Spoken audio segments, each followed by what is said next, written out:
I-ANC yaqalwa amaZulu. I-ANC yaqalwa obani? AmaZulu.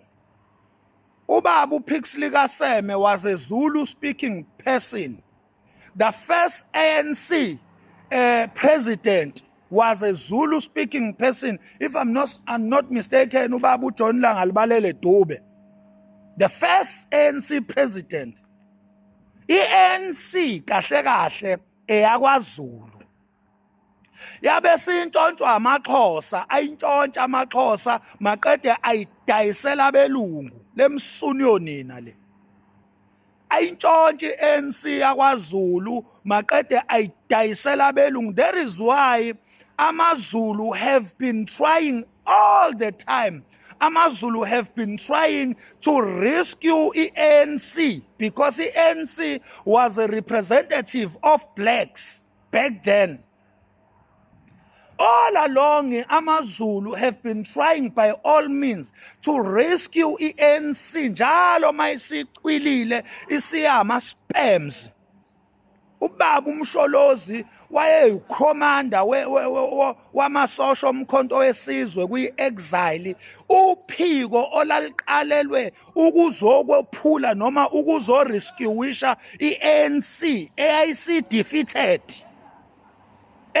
Defeated by the colonizers. Kwaqalwa ulokhuza, I think ubaba Walter Sisulu lokhuze obaba nali comrade leli abalibulala uChrisani. Baqala lolu phiko libiza ngomkhonto wesizwe la waholwa ubaba uMsholozi obheka icele nje bahlezi beconfess ukuthi ucommander wabo wazi ubaba uMsholozi. Bonke noTokyo Sehwala bonke labantu laba ababekade bengaphansi kwalolu phiko libizwa ngamasosha omkhonto wesizwe babeholwa uMsholozi. A Zulu speaking person trying to rescue i-ANC seyihlulekile, defeated, idayiswa amampondo namaXhosa emasimbeni okwama-colonizers abelungu. Namhlanje i-ANC ihambile. AmaXhosa ahlangane namasimba amaPetu namavenda. Uyabo? Badayisa nge-ANC bayidayisela abelungu Oppenheimer lezi nja lezi zako-America e-Western.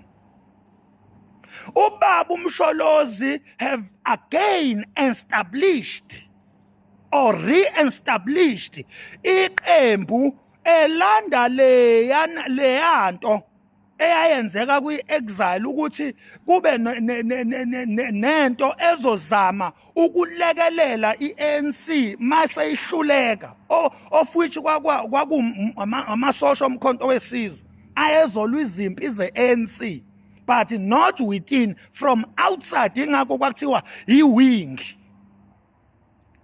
Now ubaba uMsholozi again ubonile ukuthi i-ANC isintshontshiwe ngoba nakwi-exile yayisintshontshiwe kuze qala umkhonto wesizwe. Isintshontshiwe semaningi ama-sell out ama-spies kwi-ANC seyintshontshiwe. Ubaba uMsholozi wahola umbutho wamasosha omkhonto ukube arescueishe le-ANC ebeseyintshontshiwe from exile. Sekugcwele ama-spies, sekugcwele ama-sellout kwi-ANC. Nangempela i-ANC yaba rescued, yaba yanqoba ngenxa yomkhonto wesizwe. Now again ubaba uMsholozi have used this as the same strategy ukuthi athi mayibona ukuthi i-ANC nansi intshontshwa wavele waqhela ubaba uMsholozi ngoba akantshontshe umZulu. UmZulu akantshontshe uthe ubaba uMsholozi mayibona ukuthi naba beyihlwithi i-ANC wavele waqhela ubaba uMsholozi waqala umkhonto wesizwe phathi. Namhlanje lo mkhonto iwona okufanele ngabe uyithemba ngoba i-ANC intshontshiwe. Kuphelile nge-ANC kodwa through umkhonto wesizwe sithi akapheli nge-ANC because umkhonto wesizwe i-existence yawo it's all about rescuing ithemba lomuntu omnyama which is happening ukuthi kujwayele ukuba i-ANC leyo. mayintshontshiwe kusho ukuthi umuntu omnyama ulahlekelwe yithemba. Ingakho kuba khona umkhonto wesizwe okuyiwona okwazi ukurevive ithemba kubantu abamnyama after i-ANC have been stolen and taken away from umuntu omnyama. Ingakho ngithi mina sibheke okhethweni, let us vote for the rescuer, which is umkhonto wesizwe. Let us vote for the fighter, the soldiers, the rescuers. Umkhonto wesizwe is the rescuers. Ngesikhathi umuntu omnyama entshontshelwe ithemba lakhe, ubaba uMsholozi uvele alide into ezobuyisa ithemba. Na kwi-exile i-ANC yathi mayintshontshwa, ubaba uMsholozi wahola uphiko olubizwa ngomkhonto wesizwe, wabuyisela ithemba kubantu abamnyama elaselilahlekile kubo. Ngithi-ke mina-ke, let's vote for umkhonto wesizwe. Nina mampondo yekani ukusangana Maxhosa Mapetu Msonenu